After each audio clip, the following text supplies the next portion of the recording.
Salam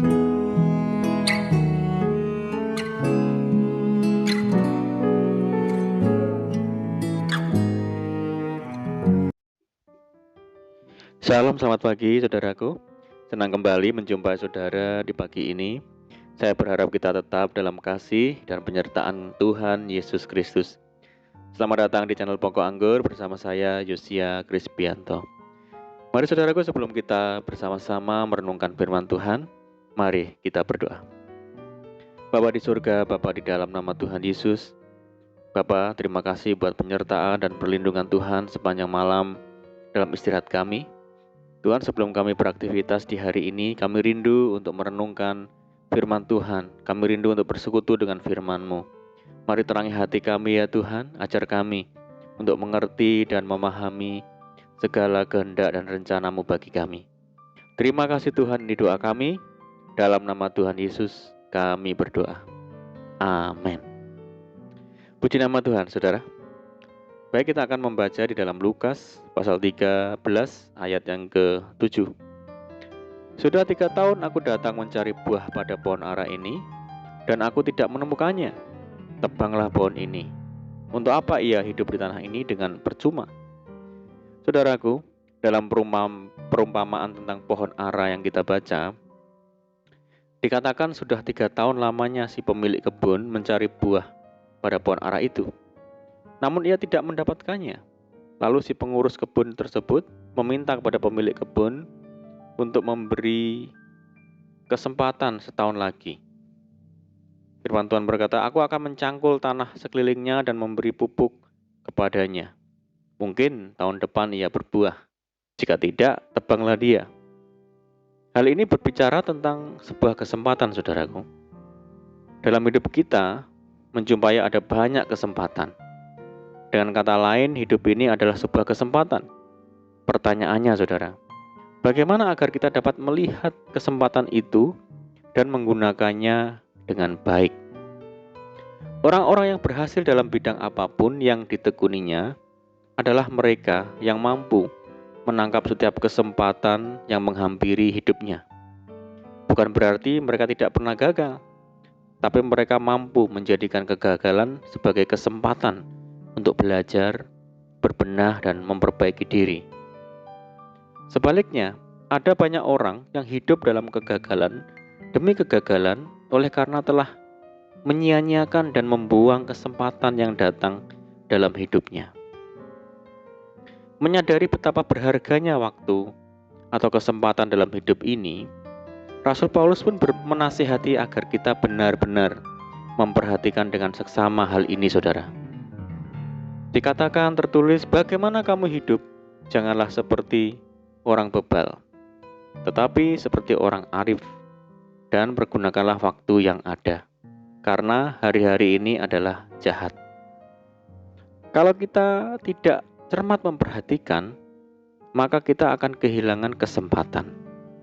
Karena itu kita harus memperhatikan waktu pintu terbuka dan waktu pintu tertutup. Ada tertulis, apabila ia membuka, tidak ada yang dapat menutup. Apabila ia menutup, tidak ada yang dapat membuka. Artinya ada waktunya Tuhan membuka pintu masuk bagi kita dalam sebuah kesempatan. Bila mana kita tidak masuk, pintu akan tertutup.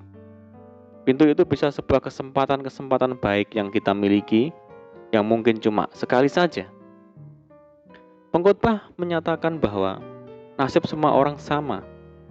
Yang membedakan antara satu dengan yang lain adalah apakah kita bisa menggunakan kesempatan dalam hidup ini dengan baik, ataukah justru menyia-nyiakannya.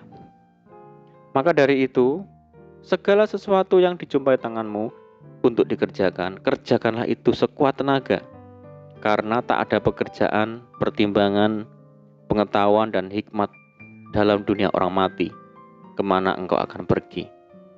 Saudara, selagi ada waktu dan kesempatan, selagi kita masih diberi nafas hidup oleh Tuhan, mari kita kerjakan segala sesuatu yang Tuhan sudah percayakan dalam bidang apapun, di dalam pelayanan, dalam pekerjaan, di dalam studi, dan sebagainya, dengan sangat bersungguh-sungguh, dengan sepenuh hati, dan tidak setengah-setengah, saudaraku. Betapa banyak dari kita yang memiliki kebiasaan klasik suka sekali menunda-nunda waktu dalam mengerjakan sesuatu. Kita berkata, nanti saja kan bisa. Besok atau lusa pasti akan kukerjakan, dan sebagainya. Padahal manusia tidak mengetahui waktunya. Tidak tahu apa yang terjadi 1 jam di depan, besok atau lusa. Mari saudaraku, kita gunakan kesempatan ini dengan sebaik-baiknya. Kesempatan untuk dekat dan mengasihi Tuhan. Kesempatan untuk melayani Tuhan. Kesempatan untuk mengasihi sesama kita, istri, suami kita, anak-anak kita, orang tua kita.